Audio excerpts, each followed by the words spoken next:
Chapter 5 सिस्मिता DK की बाहों में। अब तक की कहानी सिस्मिता आधी आधरी जॉब की ना खुशी और ना गम, क्या कहीं उसे तो कुछ समझ ही नहीं आ रहा था वह ये न्यूज अपने घर वालों को क्या कहकर सुनाएगी। यही सोचते हुए ऑटो में बैठी सोच रही होती है और ऑटो अपनी रफ्तार पर उसके घर की ओर चल रही थी।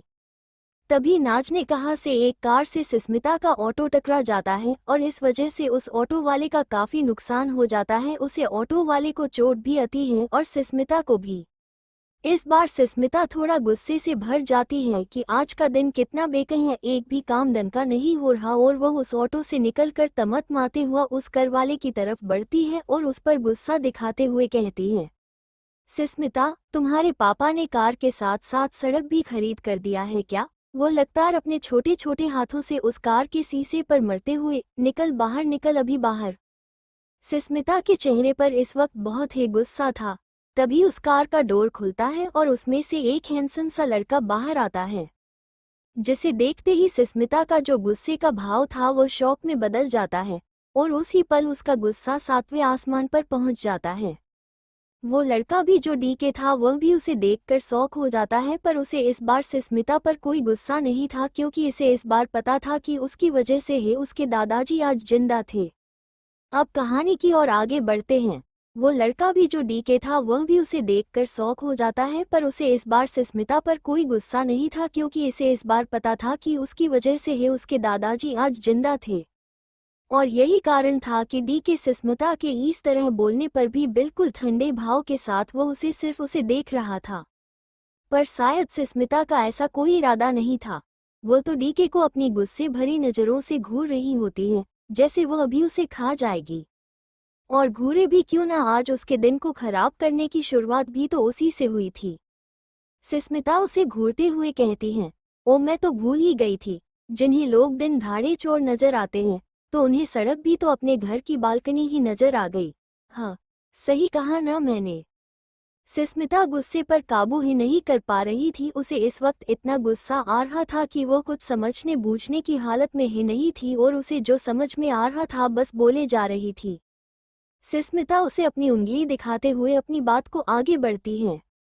सिस्मिता चुप्पी क्यों साध ली? सुबह तो बड़ा मेरा हाथ पकड़ के चोर साबित करने में लगे थे, अब कुछ मुंह से निकल नहीं रहा। तभी उसे ऑटो वाला कहता है, जाने दो बेटा, कुछ खास नुकसान नहीं हुआ है, मैं ठीक करा लूंगा, और रही बात चोट की तो वह तो मुझे आई नहीं। सिस्मिता उस ऑटो वाले की बात सुनकर वो उस ऑटो वाले पर भी गुस्से से कहती है। सिस्मिता अपने कमर पर दोनों हाथों को रखते हुए कहती हैं, आप डरते क्यों हैं भाई साहब? ऐसे बिगड़े लोग सिर्फ अपने पैसे से ही अमीर रहते, कुछ करने की हिम्मत नहीं होती। इधर डीके जो कब से सिस्मिता की बातों को नज़रअंदाज करने की कोशिश करता है, पर जब वो ऑटो वाले की बात वो सुनता है तो वो तुरंत ही अपनी गाड़ी का गेट खोल उसमें से कुछ नोटों की गड्डी निकाल कर उस ऑटो वाले को आधा और फिर सिस्मिता के पास जाकर उसके हाथ को अपने हाथों में लेते हुए जो आधी नोट की गंडी उसके हाथ में थमाते हुए इतने देर की खामोशी को तोड़ते हुआ सिर्फ 2 शब्द ही उसकी जुबान से निकलता है, और वो शब्द थे, निकलो यहाँ से। ये बोल डी के अपनी कार की तरफ बढ़ने लग जाता है। इधर सिस्मिता को तो जैसे लगता है कि किसी ने बिना चुभे उस तमाचा मर दिया हो। वो उस नोट की गड़ी को अपने हाथों में लिए आगे बढ़कर डीके की तरफ बढ़ जाती हैं और डीके की बाजू पकड़कर अपनी तरफ कर उसके हाथ में थमा देती हैं और फिर अपनी गुस्से भरी आवाज में कहती हैं, सिस्मिता ये पैसे मुझे तब देना जब खुद की मेहनत से कमाए हो, बाप की मेहनत को तुझसे कहीं भी उड़ा कर चले जाओगे। डीके इस बार उसे थोड़े अलग तरीके से देखने लगता है, जैसे वो समझने की कोशिश कर रहा हो कि सिस्मिता कहना क्या चाहती हैं। डीके उसे कुछ कहने को अपना मुंह खोलता है कि तभी सिस्मिता पलट कर चल देती है और उसके बड़े बड़े बाल सीधे डीके की चेहरे पर जाकर लगती हैं। और इधर सिस्मिता के पैरों में जो चोट लगी होती है उसका एहसास उस अब जाकर होता है। गुस्से में तो वो 4 कदम चल देती है, पर अब जाकर उसे पता चलता है कि उसके पैर में चोट लगी है।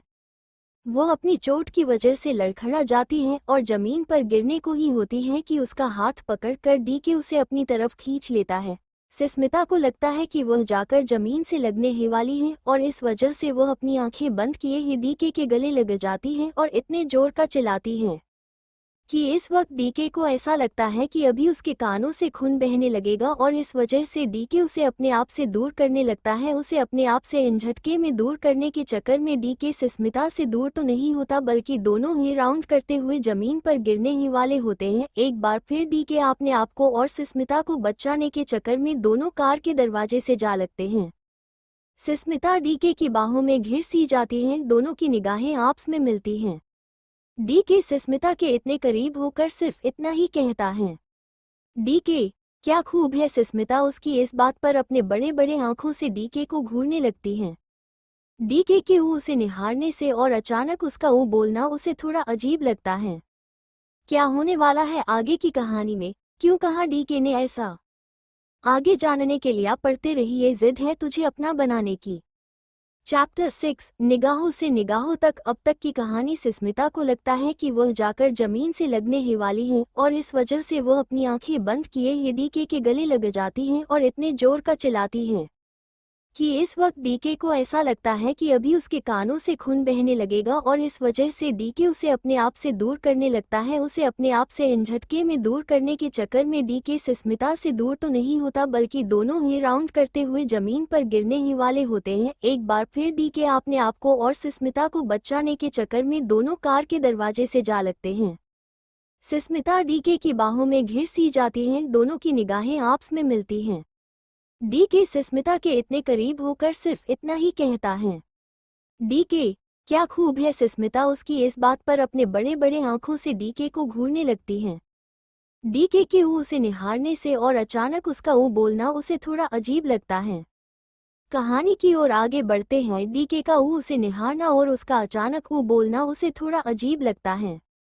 सुस्मिता तो उसकी निगाहें अपने पर बर्दाश्त ही नहीं कर पा रही थी, पर शायद डीके को उसे इस वक्त उसे निहारने के अलावा कुछ और नहीं सूझ रहा था।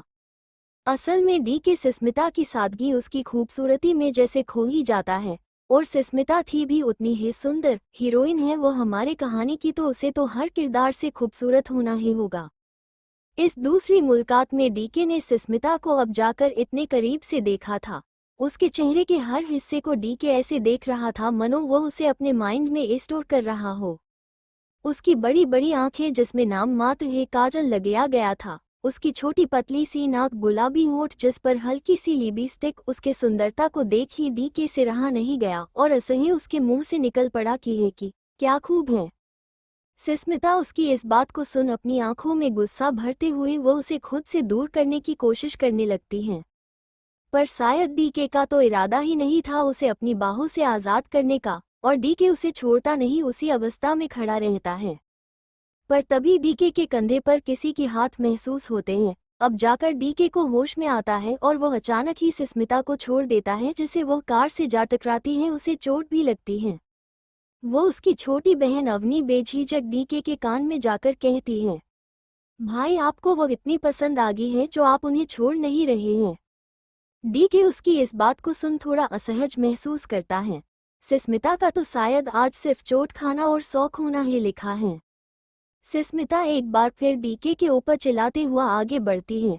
तभी डीके की बहन अवनी बीच में आकर कहती है, देखिए हमें लेट हो रहा है, हमारे दादू थोड़े बीमार हैं, प्लीज हमें जाने दीजिए। सुस्मिता, वहाँ क्या लोग हैं? कार में एक बीमार व्यक्ति है और इन्हें एक्सीडेंट करने का ज्यादा शौक है। आपके भाई को आंखें खोल कर चलाना चाहिए था न, ऐसे लोग पता नहीं कहाँ से आते हैं। अवनी, अच्छा ठीक है, मैं आपसे माफी मांगती हूँ, प्लीज थोड़ा शांत हो जाइए। सुस्मिता इस बार थोड़ा चुप हो जाती है क्योंकि आज बहुत बुरा हो चुका था उसके साथ और वो अब और बहस करने की हिम्मत नहीं रखती। अब वो जल्द से जल्द घर जाना चाहती थी। डीके अपनी बहन को माफी मांगते देख बोल पड़ता है, क्यों मांग रही है तो इन लोगों से माफी? मैंने पैसे दिए हैं ना, इन्हें इलाज करा लेंगे ये अपना।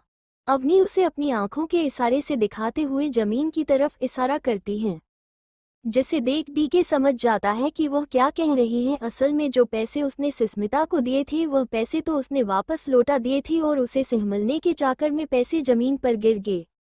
सुस्मिता भी जब पैसे को वो जमीन पर गिरा पाती है तो झुककर उस नोट की गड़ी को उठाकर अखबार फिर डीके के हाथों में थमा कर कहती है, सुस्मिता, पैसे लक्ष्मी होती हैं, अगर मेहनत से कमाई है तो कदर करो, वरना यही सबसे पहले तुम्हारा साथ छोड़ देगी। डीके इस बार सिस्मिता की बातों को बस सुन रहा होता है और सिस्मिता उसी ऑटो में बैठ अपने घर के लिए निकल जाती है।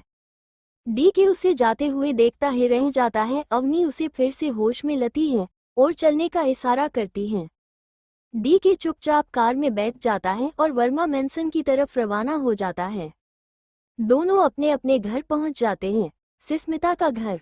सिस्मिता की माँ उसके जख्मों पर मलहम लगा रही थी और सिस्मिता ने उन्हें आज जो भी हुआ बता रही थी। सिस्मिता की माँ उसकी पूरी बात सुनकर डीके को भर भर कर बुरा भला कह रही थी। तभी सिस्मिता के घर पर किसी के आने की घंटी बजती है। सिस्मिता के पिताजी वो अपने कमरे से बाहर आकर डोर खोलते हैं तो सामने से एक बहुत ही प्यारी सी आवाज उनके कानों में पड़ती है। Hello uncle. सिस्मिता है अंकल। माधव शर्मा जी बेटा। वो अपने रूम में है और थोड़ा संभाल के। माँ और बेटी दोनों गुस्से में हैं। मगर क्यों अंकल? सिस्मिता तो जॉब इंटरव्यू के लिए गई थी ना, जॉब नहीं मिली क्या? जॉब तो मिल गई है पर बाहर सिस्मिता का किसी के साथ बहस हो गया है। आप चिंता मत कीजिए अंकल, मैं जाकर ठीक करती हूँ मूड दोनों का। ये लड़की सिस्मिता की बचपन की फ्रेंड है। दोनों ही एक दूसरे से अपनी जिंदगी के कई सुख दुख साथ में ही बांटते और मानते हैं। उसका नाम जीवा है। जीवा अपनी बात पूरी कर सिस्मिता के रूम में पहुंचती है। वो सिस्मिता को अपनी माँ से इस तरह मलहम लगावाते देख सोच में पड़ जाती है। जीवा रूम के अंदर जाते हुआ, क्या हो गया आपकी प्यारी को आंटी, जो उसकी इतनी सेवा हो रही है? सिस्मिता गुस्सा करते हुआ, आज चोटों से भरी पड़ी है तेरी प्यारी दोस्त। जीवा, चोट लगी है? वो तो मुझे दिख रहा है। लगी कैसे तू इस बताने में अपना वक्त जाया कर। सिस्मिता की माँ, बेटा आप दोनों बातें करो, मैं तब तक खाना लगाती हूँ। जीवा, बोल बोल कैसे लगी तुझे चोट? जॉब मिली या नहीं? कैसा बिता आज का दिन? जल्दी बता कि मैं भी थोड़ा एंजॉय कर सकूँ। सिस्मिता, सब बताती हूँ, पहले तू मुझे वो पीलो दे। जीवा सिस्मिता को पीलो दे देती है और जैसे ही सिस्मिता के हाथ में पीलो आता है वो चलाकर जीवा को मारती है। पर अफसोस पीलो जीवा को लगता नहीं, क्योंकि जीवा उस वक्त झुक चुकी थी। जीवा सिस्मिता की बचपन की दोस्त हैं, वो जानती कि वो कुछ ऐसा ही करेगी। सिस्मिता को चिढ़ाने के लिए अपना जीभ दिखाते हुए कहती है, ये निशाना तो तेरे आज के दिन की तरह बुरा गया।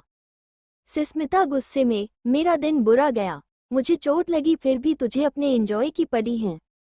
जीवा, मैं तो तेरा मूड ठीक करना चाहती थी। अच्छा बात क्या हुआ? बोल, मैं सुन रही हूँ। सिस्मिता के साथ जो कुछ भी आज हुआ था वो जीवा को बताने लग जाती हैं। और इधर वर्मा मैंसन डी के अपने रूम में बाथ ले रहा होता है, पर उसका ख्याल तो कहीं और ही था। उसकी आंखों में तो जैसे सिस्मिता की तस्वीर ही छप गई हो, वो उसे अपने ख्यालों से निकल ही नहीं पा रहा था। तभी उसे बाहर से आवाज आती है, डी के बाबू खाना ला गए हैं, आप नीचे आ जाइए, सब आपका खाने की टेबल पर इंतजार कर रहे हैं। डी के, ठीक है मैं आता हूँ। क्या होगा इन दोनों की जिंदगी में आगे? डी के, जो दूसरी ही मुलाकात में सिस्मिता को अपने ख्याल से निकल नहीं पा रहा हो, वह क्या सच में 1 महीने बाद सिस्मिता को जॉब से निकल देगा? सिस्मिता जो डी के को एक बड़े बाप की बिगुड़ल और पैसे उड़ाने वाला समझती है, क्या उसके विचार में कोई सुधार हो सकता? आगे की कहानी जानिए।